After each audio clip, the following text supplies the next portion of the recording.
आजको भिडियोमा चाहिँ हामी फेसबुक अटोमेसनको बारेमा चर्चा गर्छौँ। मेनली भनेको फेसबुक पेज कसरी क्रिएट गर्ने अनि एआईबाट भिडियो कसरी बनाउने। अब भिडियो बनाउनको लागि प्रोम्प्ट चाहियो, प्रोम्प्ट कसरी तयार पार्ने। हामीले चाहिँ मास्टर प्रोम्प्ट चाहिन्छ किनकि हामीलाई अटोमेट गर्नु छ। हाम्रो मेन काम भनेको भिडियोलाई अटोमेट गरेर फेसबुकबाट अन गर्ने हो। अब त्यो स्टार्ट चाहिँ हामीले कसरी गर्ने, मेनली यो भिडियो चाहिँ बिगिनरको लागि हुन्छ। म तपाईँलाई यो भिडियोमा सबै कुराहरू एक्सप्लेन गर्छु। अब सानसानो कुरा तपाईँलाई पहिले थाहा भएकै हुनुपर्छ। अब तपाईँले एआई चलाउन जान्नु पर्यो होइन, अनि फेसबुक पेज क्रिएट गर्न जान्नु पर्यो। हामीले चाहिँ त्यो प्रोसेस स्टेप बाई स्टेप चाहिँ गर्न सकिँदैन अहिले। तपाईँले चाहिँ युट्युबमा हजारौँ भिडियो पाउनुहुन्छ। केही कुरा जान्नु भएन भने चाहिँ युट्युबमा सर्च गरेर हेर्न सक्नुहुन्छ। तर हाम्रो यो भिडियोको मेन काम भनेको चाहिँ फेसबुकमा अटोमेट कसरी गर्ने। यहाँ नगरी भिडियोलाई सुरु गरौँ है त। सुरुमा त हामीले आफ्नै प्रोफाइलबाट चाहिँ फेसबुक पेज क्रिएट गर्छौँ। तर फेसबुक पेज क्रिएट गर्नु अघि चाहिँ तपाईँले कुन निचमा चाहिँ भिडियो हाल्ने भन्ने कुरा चाहिँ फिक्स हुनु पर्यो। अनि त्यही निच अनुसार हामीले प्रोफाइल पिक्चर बनाउँछौँ, नाम सिलेक्ट गर्छौँ, क्याटेगोरी सिलेक्ट गर्छौँ अनि एउटा फेसबुक पेज रेडी पार्छौँ। यही सम्बन्धी लाखौँ तपाईँले भिडियोहरू पाउनुहुन्छ। कुनै पनि एउटा निच तपाईँले फिक्स गर्नुहोस्। मैले यो सम्बन्धी भिडियो हाल्छु भनेर तपाईँले आफ्नो एउटा कन्टेन्ट फिक्स पार्नुहोस्। कन्टेन्ट चुज गर्ने बेलामा चाहिँ फेरि जुन पाए त्यही कन्टेन्ट चुज नगर्नु। हामीले अटोमेट गर्दैछौँ। हामीले एउटा मास्टर प्रोम्प्ट क्रिएट गर्छौँ अनि त्यही अनुसार त्यही एउटा प्रोम्प्ट युज गरेर लाखौँ भिडियो बनाउँछौँ। कन्टेन्ट तपाईँले यस्तो चुज गर्नुपर्छ कि जहाँबाट तपाईँले हजारौँ भिडियोहरू पाउन सक्नुहुन्छ। हामीले यही कन्टेन्ट सम्बन्धी पहिल्यै चर्चा गरिसकेका छौँ। यदि तपाईँले त्यो भिडियो हेर्नु भएको छैन भने चाहिँ माथि आई बटनमा आएको होला, क्लिक गरेर हेर्न सक्नुहुन्छ। फेसबुक पेज चाहिँ हामीले सिम्पली क्रिएट गर्छौँ। यसमा कुनै पनि फरक तरिका छैन। न हामीले VPN युज गर्छौँ, न त अरू केही टेक्निक युज गर्छौँ। सिम्पली हामीले जसरी बनाउँछौँ फेसबुक पेज त्यसरी नै हामी क्रिएट गर्छौँ। फेसबुक नेम अब तपाईँलाई आएन भने चाहिँ एआईले दिइहाल्छ। ChatGPT छँदैछ होइन। मैले सम्बन्धी यो निज सम्बन्धी मैले भिडियो बनाउँदैछु। मलाई चाहिँ पर्फेक्ट एउटा च्यानलको नाम दिए भन्यो भने, फेसबुक पेजको नाम दिए भन्यो भने चाहिँ सजिलै ChatGPTले चाहिँ सजेस्ट गर्छ नाम। तपाईँले एउटा नाम चुज गर्ने अनि हालिदिने होइन। अब क्याटेगोरी तपाईँले जुन चुज गर्दा पनि हुन्छ।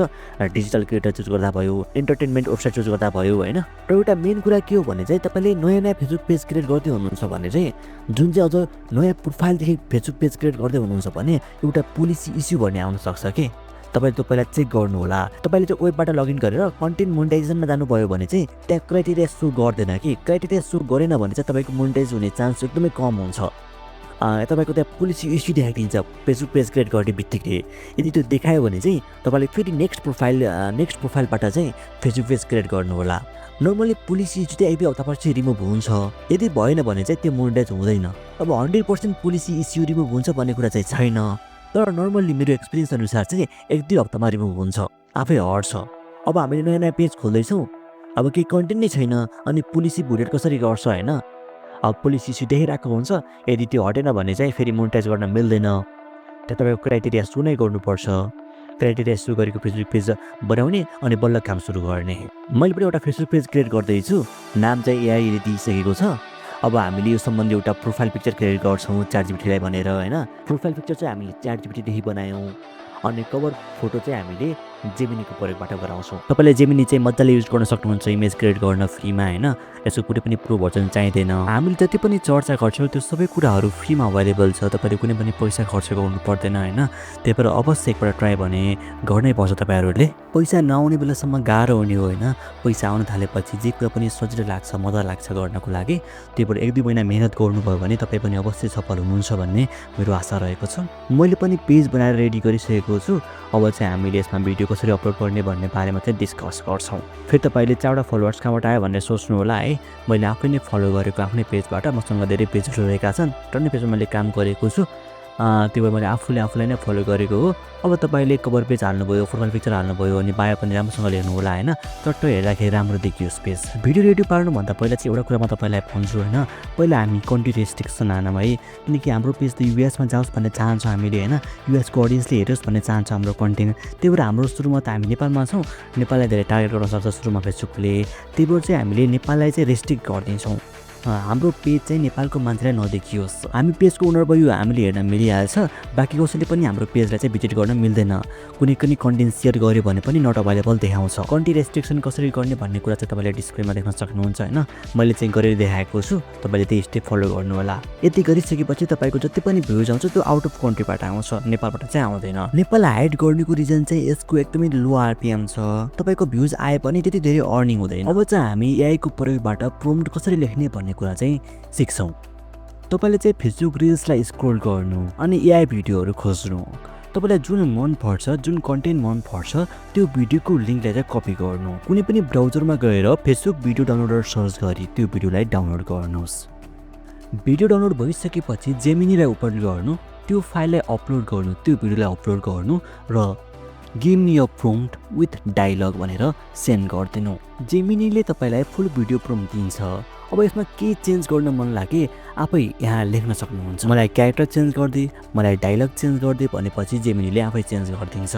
एआई भिडियो चेन्ज नगर्दा पनि फरक पर्दैन। हामीले यही प्रम्प्ट युज गर्ने, डायलगलाई चेन्ज गर्ने अनि नेक्स्ट भिडियो तयार पार्ने। यसले दिएको यो प्रम्प्टलाई हामी कपी गर्छौँ र हामी डुला एआईमा गएर पेस्ट गर्छौँ। यसको चाहिँ एप्लिकेसन पनि छ, एप स्टोर प्ले स्टोर दुवैमा रहेको छ अनि अर्को वेबसाइट पनि रहेको छ। अहिले चाहिँ मैले एपबाट चाहिँ बनाएँ भिडियो। एकछिनपछि म तपाईँलाई वेबबाट लार्ज अमाउन्टमा भिडियो जेनेरेट कसरी गर्ने र अटोमेट कसरी गर्ने भन्ने बारेमा सिकाउँछु। एआईले भिडियो रेडी पारिदिन्छ, हामी क्यापकटमा आएर त्यसलाई अपलोड गर्छौँ अनि रेसियोलाई 9:16 गर्छौँ। त्यसपछि त्यसको स्पिडलाई थोरै कम गर्छौँ। थोरै कम गरेपछि त्यसको लेन्थ चाहिँ थोरै बढ्छ नि त। 10 सेकेन्डको भिडियो रेडी पारिदिन्छ एआईले। अब हामीले 12 सेकेन्डको जति भिडियो अपलोड गऱ्यो भने राम्रो हुन्छ। अनि त्यसपछि हामी क्याप्सन एड गर्छौँ अनि भिडियोलाई एक्सपोर्ट गरिदिन्छौँ। भिडियोलाई थोरै क्रप गर्नु होला किनकि तलपट्टि चाहिँ डोलाको वाटरमार्क हुन्छ, त्यसलाई चाहिँ हामीले ढाक्नुपर्ने हुन्छ। क्रप गरेर फालिदिनु होला है त। मैले भिडियोलाई लामो गराउनको लागि के आइडिया युज गरेँ भन्दा एउटा पोस्टर क्रिएट गरेँ अनि त्यसलाई एनिमेट गर्न लगाएँ। लास्टमा चाहिँ लाइक एन्ड फलो गर भनेर एउटा एनिमेसन भिडियो तयार पार्न लगाएँ गुगल फ्लोबाट। पहिला मैले च्याटजिपिटीमा यो पोस्टरको इमेजलाई अपलोड गरेँ अनि चाहिँ मलाई यो लाइक एन्ड फलोको लागि एउटा भिडियो प्रम्प्ट दिए भनेर यसलाई मैले मागेँ अनि यसले प्रम्प्ट दियो। त्यो प्रम्प्टलाई लगेर मैले गुगल फ्लोमा लगेर हालिदिएँ। अब तपाईँलाई गुगल फ्लो युज गर्न आउँछ नै होला होइन, त्यति धेरै गाह्रो पनि छैन। त्यो पोस्टरलाई पहिला यहाँ अपलोड गर्ने अनि प्रम्प्ट अपलोड गरिदिने अनि भिडियो रेडी पारिदिन्छ। मैले चाहिँ पोस्टर नहालिकन डाइरेक्ट प्रम्प्ट हालेको रहेछु अनि यस्तो भिडियो रेडी पारिदियो। त्यो पनि राम्रै छ होइन। अब मैले हरेक भिडियोको अन्तिममा लगेर यो क्लिप एड गरिदिन्छु। यसो गर्दा भिडियो लामो हुन्छ अनि आरपिएम पनि धेरै आउँछ। तपाईँले क्याप्सन जेनेरेट गरिहाल्नु भयो होइन।